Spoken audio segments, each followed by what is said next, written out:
ജിഷ്ണുവിന്റെ സ്വന്തം നാടാ. പുള്ളി ഇപ്പോഴും ചില സമയം ഡൗട്ട് അടിക്കുന്നത് ഞാൻ കണ്ടിട്ടുണ്ട്. അപ്പൊ തൃശ്ശൂരിനുള്ളതാ ഈ കൺഫ്യൂഷൻ. അതെ. അപ്പൊ പൊതുവെ അങ്ങനെ ഇവിടെ സ്ഥിരമായിട്ടുള്ള ആൾക്കാർക്ക് വരെ ചിലപ്പോൾ കൺഫ്യൂഷൻ അടിക്കും. അത് തൃശ്ശൂരിന്റെ ഒരു ചിലപ്പം അങ്ങനെ ആയിരിക്കും. തൃശ്ശൂര് അങ്ങനെ കുറെ ചേച്ചിമാരൊക്കെ ഇരിപ്പുണ്ട് രാവിലെ ഇവിടെ. അതോടൊപ്പം തന്നെ തൃശ്ശൂർ പൂരം എന്നാണ് എനിക്ക് ആദ്യം വായിൽ വരുന്നത് കേട്ടോ. കലോത്സവത്തിന് പുറമെ തൃശ്ശൂർ പൂരം എന്ന് പറയണം. കാരണം പൂരം വൈബ് തന്നെയാണ് ശരിക്കും കലോത്സവം. ഹലോ ചേച്ചിമാരെ, ഗുഡ് മോർണിംഗ്. എന്റെ പേര് കാർത്തിക, ശാന്ത, ജാനകി, സരസു. എല്ലാരും ഇങ്ങോട്ട് വന്നാണോ കലോത്സവം? നിർമ്മല. എങ്ങനെ അപ്പം രാവിലെ കലോത്സവം കാണാനായിട്ട് എത്തിയാണോ വേറെ എന്തെങ്കിലും ഇതായിട്ട് ജോലി ഉണ്ടോ? ഓ അങ്ങനെ വന്നതാ. അപ്പം മെല്ലെ ഇനിയിപ്പോ കുറച്ച് കഴിഞ്ഞ് പോവല്ലേ? 2 മണി വരെ.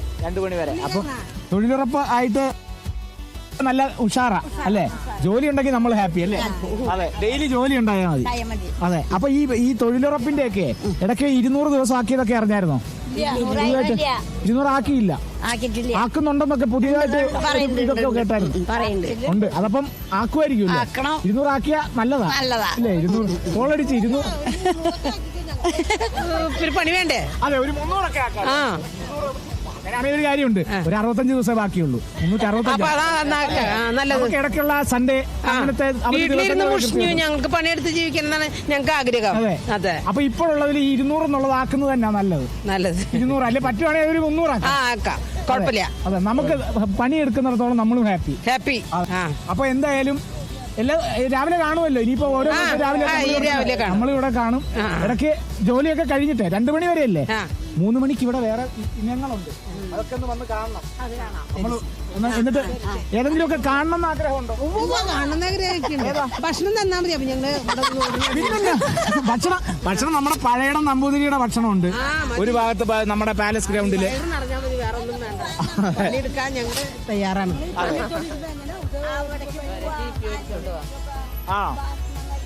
ഇപ്പൊ കൊണ്ടുവന്നുണ്ട്. ഓ, അപ്പൊ 2 മണി വരെ ഈ ജോലിയുണ്ട്. അത് കഴിഞ്ഞിട്ട് പിന്നെ നമ്മൾ മെല്ലെ ഇങ്ങോട്ട് ഇറങ്ങും അല്ലേ? അങ്ങനെയാണോ വിചാരിക്കുന്നത്? എന്തായാലും കാണണം, കലോത്സവമൊക്കെ ഒന്ന് കാണണം, ഒന്നും വിടാതെ കാണണം. അതെ, നമ്മുടെ പണി നടക്കും, നമ്മുടെ ഇത്തരത്തിലുള്ള ആനന്ദങ്ങൾ നടക്കും അല്ലേ? അതെ, എന്തായാലും അടിപൊളി. ശരി എന്നാ. അപ്പം ചേച്ചിമാരുടെ വൈബ് ഉണ്ട്. ചേച്ചിമാര് രാവിലെ നമ്മുടെ ജോലിക്ക് പോകാൻ വേണ്ടി തയ്യാറായി അവിടെ കുളിച്ച് സുന്ദരിമാരായിരിക്കുക. പണിയെടുത്തോളാന്നാണ് ചേച്ചിമാര് പറഞ്ഞത്. അതുപോലെ ഒരു പൂരപ്പറമ്പ് എനിക്ക് പെട്ടെന്ന് ഓർമ്മ വന്നതാണ് കേട്ടോ. പൂരം എന്ന് കേൾക്കുമ്പോൾ തന്നെ പി ശബ്ദങ്ങളൊക്കെയാണ് നമുക്ക് ഓർമ്മ. അപ്പം പൂരത്തിന്റെ ഒരു ഉത്സവം. ചേട്ടാ ഗുഡ് മോർണിംഗ്. കലോത്സവം അടിച്ചു പൊളിക്കുക. രാവിലെ എത്തിയോ? ഇന്നലെ എത്തി. ഒക്കെ റെഡിയാ? നമ്മള് കൊല്ലത്തുനിന്ന് വരുവാണോ? കഴിഞ്ഞ കലോത്സവത്തിനുണ്ടായിരുന്നോ? ഇല്ല, ഞങ്ങൾക്ക് തിരുവനന്തപുരത്തുണ്ടായിരുന്നു. ഞങ്ങളും ഉണ്ടായിരുന്നു തിരുവനന്തപുരത്തിന്റെ തൊപ്പിയാണത്. അവിടെ നിന്നുള്ള തൊപ്പി. അപ്പം ഇന്നലെ രാവിലെ തിരിച്ച് കൊല്ലം മുഖത്തിലെന്ന് പറയും. കേട്ടിട്ടുണ്ട്. അപ്പൊ ഇത് കുടികൾക്ക് ഫ്രീ ആയിട്ട് കൊടുക്കുക. ഇത് 1 50 രൂപ വിലയാ. എന്നിട്ട് ഇതൊന്നും ഫ്രീ ആയിട്ട് നമ്മുടെ സ്കൂൾ കുട്ടികളല്ലേ ഇത് വാങ്ങുമ്പോ ഫ്രീ ഉണ്ട്. ഇത് പഴയ രീതിയിൽ ഇങ്ങനെ ശബ്ദം ഉണ്ടാക്കുന്നതല്ലേ? കുട്ടിക്കാലത്ത് ഈ ഉത്സവപ്പറമ്പിലൊക്കെ കണ്ടിട്ടുണ്ട് ആ രീതിയിൽ ശബ്ദം ഉണ്ടാക്കുന്നത്. ഒന്നെടുത്താൽ ഒന്ന് ഫ്രീ. ഞങ്ങളും കുട്ടികളാണ്. അതൊക്കെ അത്രേ ഉള്ളൂ.